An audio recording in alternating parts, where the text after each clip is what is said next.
Hello everyone and welcome back. If you are new here, my name is Andy Fellows. I make videos on destructive cults, damaging norms, and just generally bad ideas. So recently, Watkins, the Watkins Magazine, which is a mind, body and spirit magazine, released their yearly Spiritual 100 list, which is spoken about on their website like this. We're delighted to share with you the Watkins 2020 list of the 100 most spiritually influential living people, spiritual teachers, activists, authors, and thinkers that change the world. So it's basically a list of 100 people that they deem to be spiritually influential and alive. If you look at the list, I'll show you the list on screen right now. You can see that there's a number of people all over the shop, you know, from like full-on woo, pseudoscience, all the way to self-help, people that we've, you know, seen time and time again,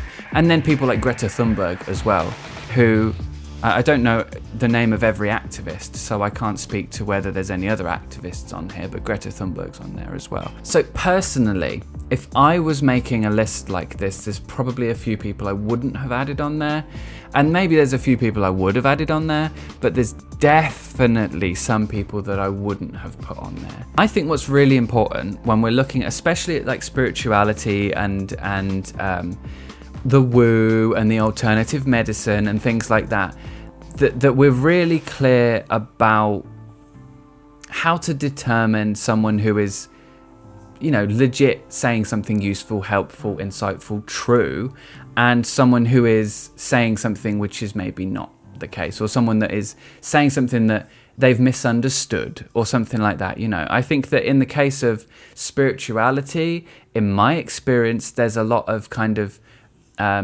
people misleading other people, and I also think that in general there's a lot of misunderstanding, especially of quantum physics. There's a lot of misunderstanding of quantum physics, especially when it comes to the law of attraction and vibrations and all that kind of stuff, right? So there's several factors that they take into account when compiling the list according to their site. The three main criteria are: person has to be alive as of January 1st, 2020, which I think is a fair criteria to include if, you know, you're making a list of living people. The second is the person has to have made a unique and spiritual contribution on a global scale. And the third point, the person is frequently Googled, appears in Nielsen data, has a Wikipedia page, and is actively talked about throughout the internet. By taking into account the amount of times that a person is Googled or how many times their Wikipedia profile is viewed, the list gains a highly democratic and transparent parameter. Additionally, we are highly selective in creating this list and did our best to remove candidates who spread messages that were hateful or intolerant. Ultimately, this list is meant to celebrate the positive influence of today's spiritual leaders. So finally, they've included positive there. So at least that clears that up for me. They've said they're celebrating the positive influence of today's spiritual teachers. Now, I would like to highlight what I think is some important nuance here.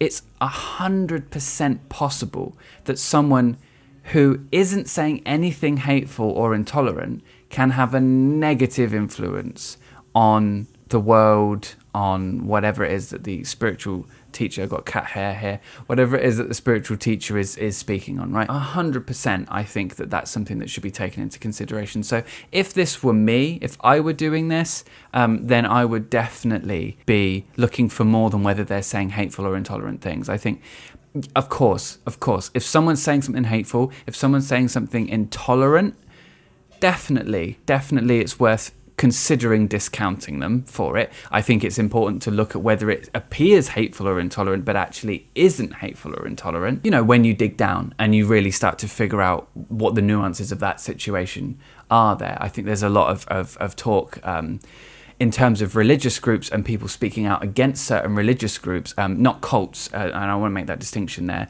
Obviously, there's people speaking out about cults, but there are people speaking about religious groups which could be perceived as intolerant or hateful, which actually may not be. Maybe there's some nuance to that position there. So I think that is that's something that should be considered. I'm glad they cleared up positive influence there, but I do think that maybe there's some wiggle room there for someone to end up on the list who is perhaps not hateful or intolerant generally, but may not be always having a positive influence. And honestly, looking at the list, I can see a couple of people on there that I could say that is true of.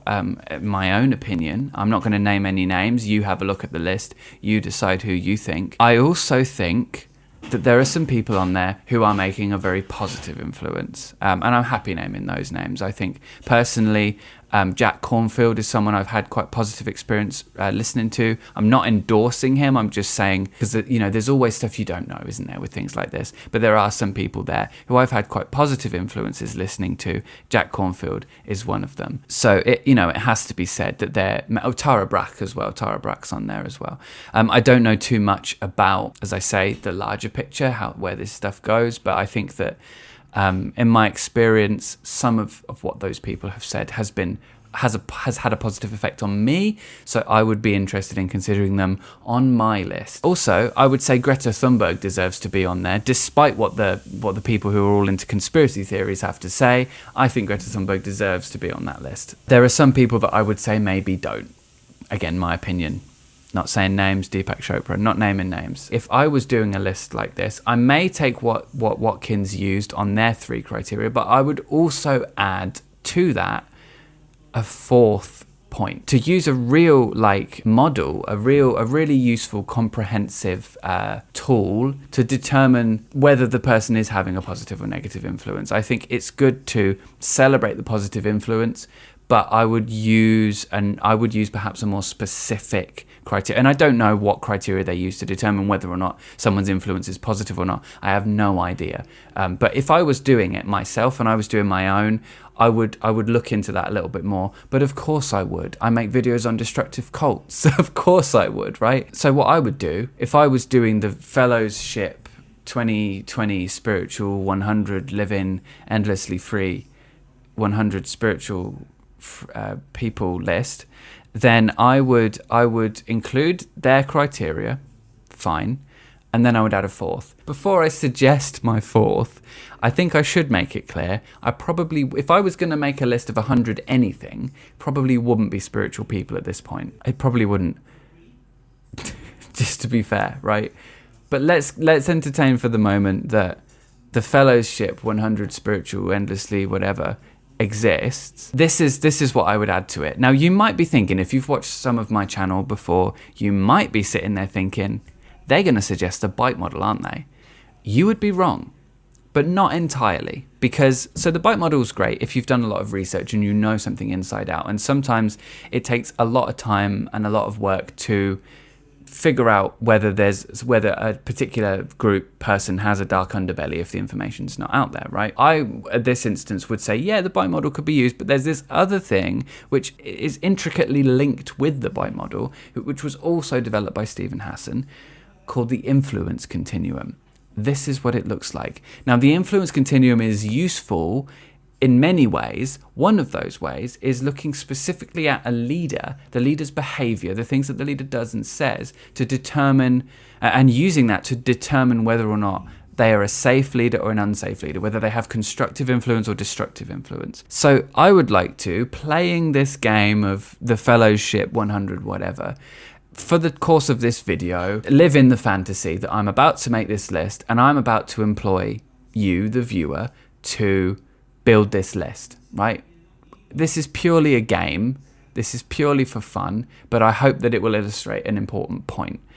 Bear with me. There's a few things that I would say. We're going to use this influence continuum, but it can be hard sometimes if you're looking at a person to say, right, is that person narcissistic or sociopathic, for example, which is the first point on the destructive end. Now, I think that first point in particular is probably quite difficult to determine unless you are, fully educated on narcissism, on narcissistic personality disorder, on antisocial personality disorder, things like that. So understandably, I wouldn't want to encourage anybody to make any armchair diagnoses or anything like that. And I don't think really we should leave that to educated professionals, right?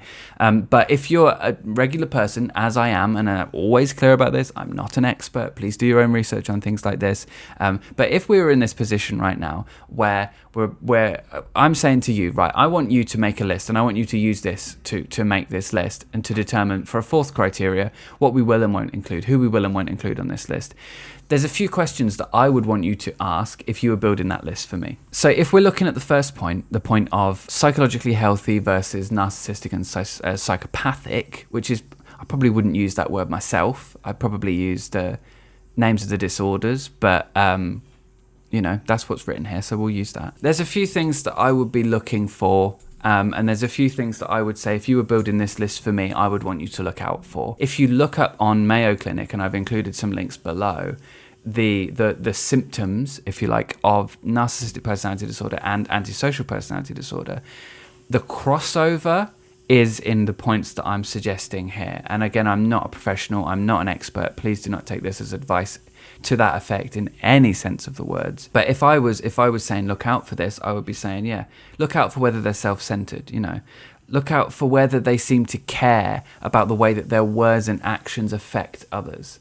That's something that I would be looking out for. Does this person care much or at all about when they say something, how that makes someone else feel? And also look out for signs of dishonesty as well, I would say. Look out for some dishonesty. If this person appears to be dishonest in some way, then that for me would be a red flag. I would say, right, if they don't seem to be telling the truth here, or if they're changing the goalposts a lot, then they don't get to be on the Fellowship 100, right? Especially if they're trying to make a point and you challenge that point. Like, let's say like a debate or like some live setting, they make a point, they challenge the point, and then that person moves the goalposts in order to be right, okay?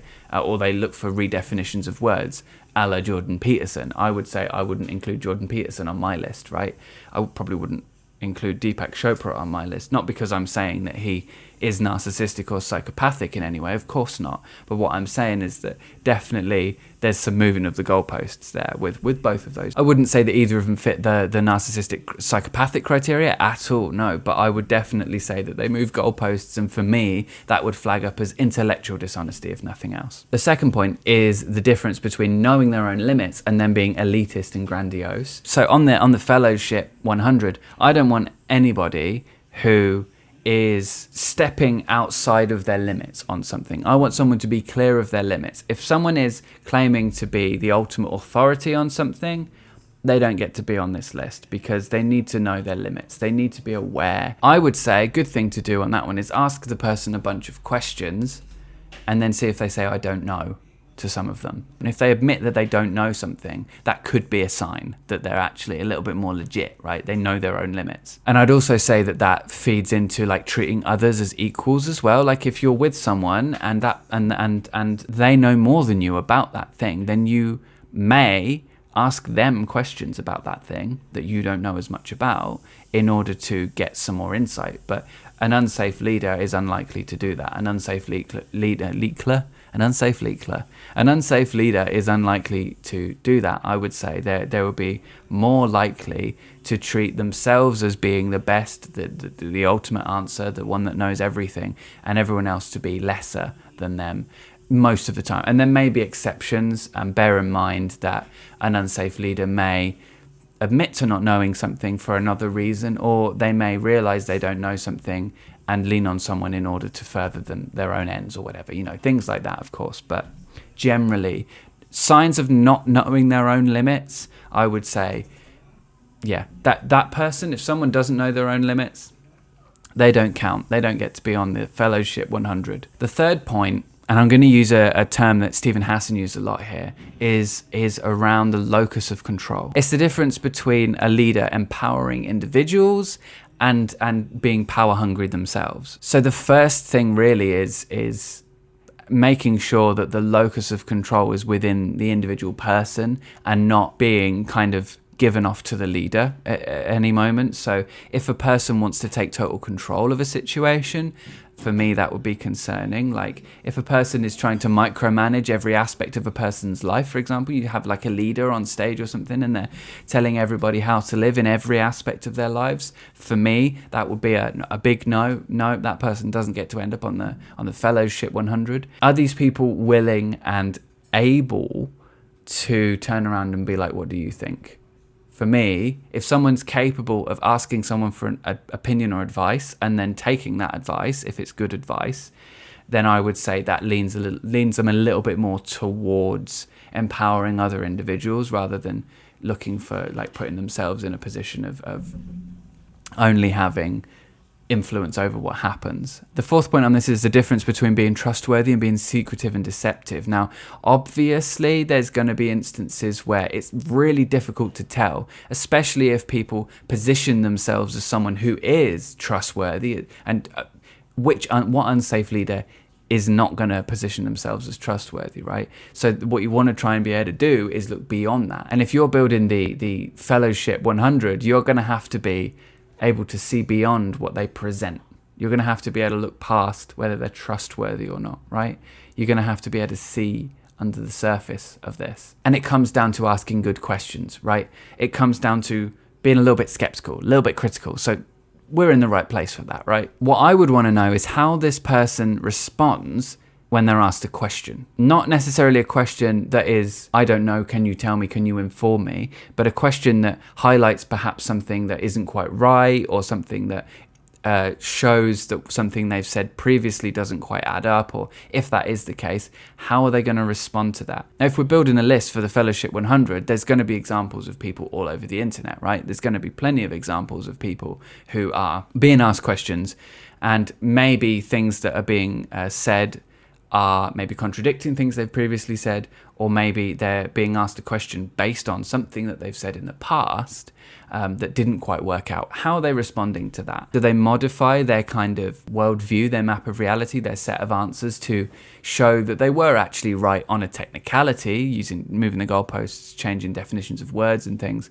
Or do they say, oh no, I was probably wrong when I said that, here's what I was thinking, and this is why I think I was wrong, and this is what I think you should do, you know. What I would be concerned with as building the Fellowship 100 is that we've got people on there who have integrity. You know, if someone is wrong about something, they can own up. They can say, hey, look, I was wrong. And they're willing to accept that and then move on, you know. I guess it would also be like, if for example, if there's an event, do they have a way that there could be feedback? And really that last point feeds into the final point here, the fifth one, which is accountability. Versus claiming to be the absolute authority on something. What we're seeing as we're going through this, there's that thread that runs through that. Is this person someone who thinks that they're the bee's knees, the be all and end all, the dog's bollocks, or do they realize they're a human with flaws as anyone does, and recognize where their own limitations are? But in terms of accountability and claiming to be the absolute authority, someone who seems to think they know things that maybe they don't know, or says things which can't necessarily be backed up, and things like that, you know. Do they speak as if their ideas, solutions, products, whatever it is they're offering, are the be all and end all? Now, I know that in terms of marketing, there's definitely some wiggle room with trying to make something look good enough to sell it, but are they telling the truth? Are they being truthful with that? That may take some time to dig into, but I think in terms of claiming that one thing is a solution for everything is akin to claiming absolute authority, which I would say is a no-no. And if someone's doing that, they're not getting on the Fellowship 100. So I'll tell you that for free. And I think accountability is so important in the position of a leader. Like, if someone calls you on something that you've done wrong, if someone thinks that something that you've done is not good, if there's a mistake, that you should be able to have a proper conversation about that. Obviously, that's not going to be the case across the board in every instance, but generally speaking, I think that it's a good idea that if there is a leader, that leader is someone who is accountable, who is willing to be held accountable for the consequences of what they do, and so on, and things like that, you know. Out of the parallel reality of the Fellowship 100 actually happening, which, as I say, is incredibly unlikely, looking at the influence continuum, looking at the behavior of a leader, not just in what they say, but in how they behave, in how people around them treat them, in how things are set up around them, I would say is really necessary if we are looking at whether a leader is safe or not, and whether really, you know, in my opinion, whether someone deserves to be followed. Are these people accountable? Do they seem healthy psychologically? Do they know their own limits? Are they trustworthy? You know, these are really important questions to be asking. And I think that if there are lists like what Watkins has done now, which are including people who don't stack up too great in that criteria, then I don't think that they should be on the list, personally. That's not to say that everyone on the list stacks up badly. Of course, there's some people on that list, as I say, that I think are great, but it's really worth considering. I would encourage each and every person who is listening to someone on the internet, who's scrolling through the Watkins Spiritual 100 looking for someone to get some advice from, please consider more than that they're just on the list. Because maybe on a list like this, on any other list, there's more to what's happening, and there's more to what a person's doing that maybe people like Watkins, for example, aren't aware of in making their list. I think it's really important that each individual person takes personal responsibility for ensuring that the people that they are taking advice from are people that deserve to be followed and people that deserve to be trusted, you know. But most importantly, I think critical thinking, skeptical analysis is super important when we're looking at these people. And so, and to that effect, there's many people on that list that I would say what they're saying wouldn't stand up to skeptical analysis, to critical thinking at all.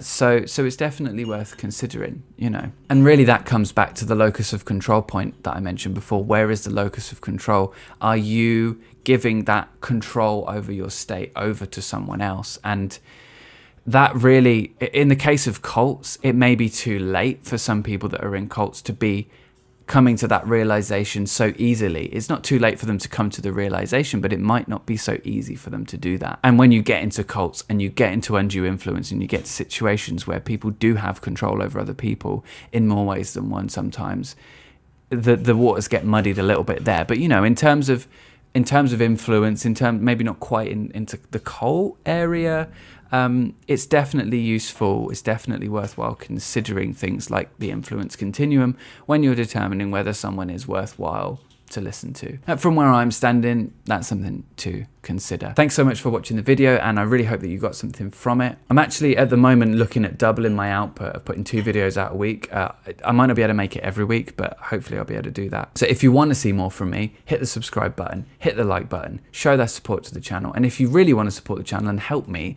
to keep making videos like this and help support the channel, the best way to do that is through Patreon. You can click a link in the Premiere chat, whichever site that is, and you can click a link in the description below to get access to that. There's all sorts of perks on there, and we're going for a goal at the moment, which you can look at there. I hit 40 patrons, something really exciting is going to happen. So check out the Patreon, check out the perks that I've got on the tiers, see if there's anything you're interested in. Even joining at the $5 tier, you get access to a podcast, and I'm incredibly grateful for that. So thank you so much to my current patrons, who you'll see at the end of the video. And that said, let me just end the video by saying, please be kind and ask good questions. I'll see you in the next one.